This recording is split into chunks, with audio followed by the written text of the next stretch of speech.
guys, welcome back to my channel. So in today's video I thought I'd talk about my 5 tips on how to create a flawless makeup look, because as of recently I've been getting a lot of compliments on my makeup and a lot of people have been claiming it's to be really nice and smooth and what we quote-unquote say flawless. So I thought I would share some of my tips that I've been doing recently. I know I did a video like this in the past, but I don't remember exactly how it was formatted because it was like honestly too long ago to remember. So I thought I would make an updated video on my more recent tips so you guys can also achieve a flawless look. So let's get into today's video. Alrighty, so my first tip will be skincare. Regardless on what your skin is, your makeup will only look as good as what the skin is underneath. So you have to make sure you're washing your face daily, ideally 2 times a day, and just making sure you're doing the proper skincare regimen for yourself. I know I personally feel like my skin just looks a lot better, feels a lot better after my skincare, so I make sure not to forget it, and that will essentially help you create a nice flawless look, because with the less texture, with the less acne that's showing up underneath, the more flawless your makeup is gonna look. Now my second tip will be to use a primer. So many people look past this and I'm genuinely surprised, because a primer is really what sets your foundation up, because it helps create a nice smooth canvas regardless whether you have oily or dry skin.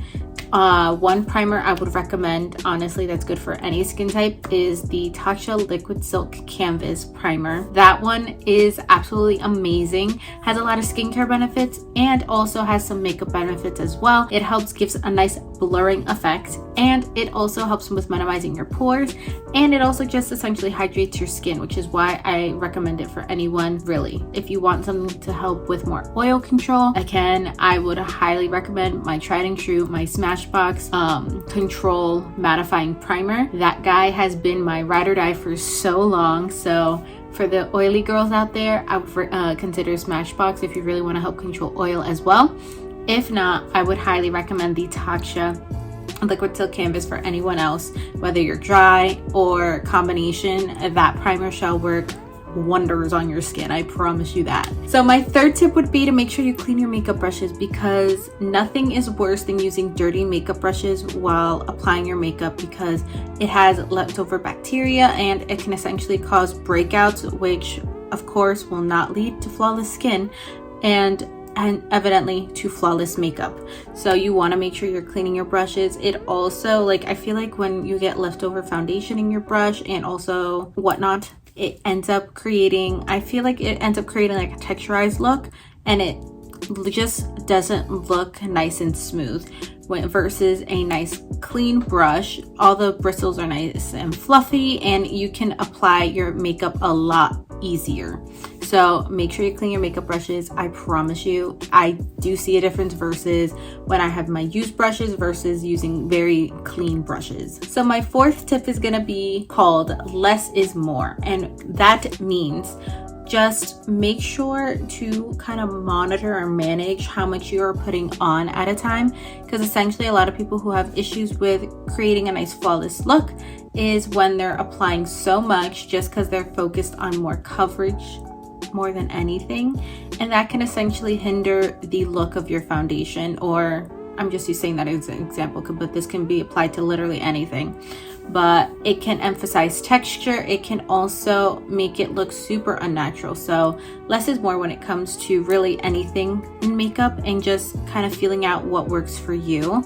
Like for me, I used to apply so much foundation because I had so much dark spots to cover, and now that I feel like I have less of those dark spots showing up now, I feel like I'm able to cover more. Even though I know not everyone has that problem. If you do feel like you are not getting enough coverage, I would definitely recommend using like a concealer underneath, so you can still achieve a nice look, like a nice flawless look, without compromising your coverage. So if you really feel like it still shows even after you've applied a decent amount, you definitely use a concealer. I promise you, you won't have to use as much foundation. My fifth tip is gonna be to make sure you're setting your makeup. So that includes setting spray and that also includes setting powder. So I do both. I know not a lot of people understand the reason why to do both, but I like to use a translucent setting powder, whether it's loose, pressed, you can use either or. I personally like to use a powder underneath my eyes to help create a nice smooth, untexturized look.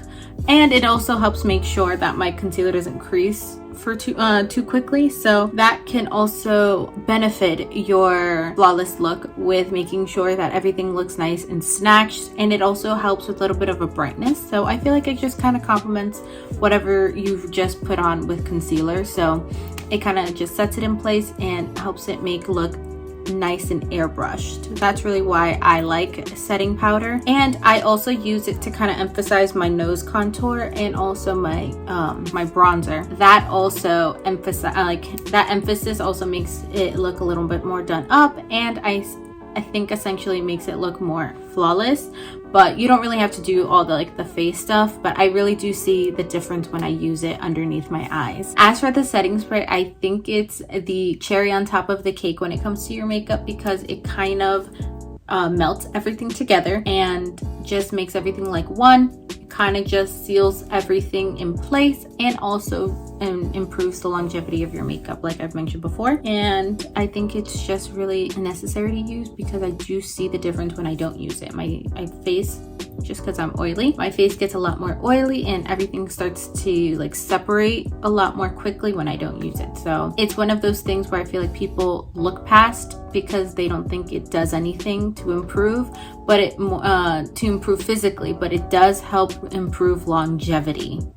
My sixth bonus tip, if you stayed to this point of the video, you get to know this. So I made a video on this in the past, but I thought I would bring it back because it 100% still applies. So I use a facial razor, and what that does, it kind of helps to take off all the peach fuzz that grows on your face, and you totally see a difference when you do your makeup. I don't know why, it's just I think I waited too long in between doing it, but this last time I did it, I got so many more compliments on my face after doing it, for the fact that they said it literally looked flawless. Like I'm really am not making this video to gas myself up, I promise you that, but they just said that everything looked a lot more smooth, and I 100% think it's because I had a smooth canvas to work with and had no peach fuzz. So I highly recommend, if anyone has not tried it before, to make sure that they try their a facial razor and kind of just shave off all the unnecessary hair on your face.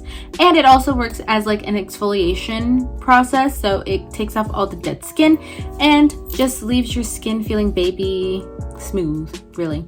And that wraps up today's video. I hope you guys enjoyed it. I do apologize if it's a little all over the place, but I was going based off of memory. I didn't have anything written down for these, so I hope it wasn't too crazy. And let me know down in the comments if you have any questions. I will happily clarify anything if it was hard to understand. And if you did enjoy this video, please give this video a thumbs up. It does help with my video getting out there with the YouTube algorithm, and it also just helps push my video into so people can see it. And if you have tried any of these tips, leave a comment down below, or if you are going to, let me know how it works out. I'm curious to know what you guys think, or if any of them have worked for you. And if you want to see more videos like this, please consider subscribing to my channel and joining the community I'm growing here. We will happily take you. I mean, if you've watched this far into the video, you might as well. And that kind of wraps up everything I was gonna say. So yeah, I will see you guys in the next one. I love ya. Bye.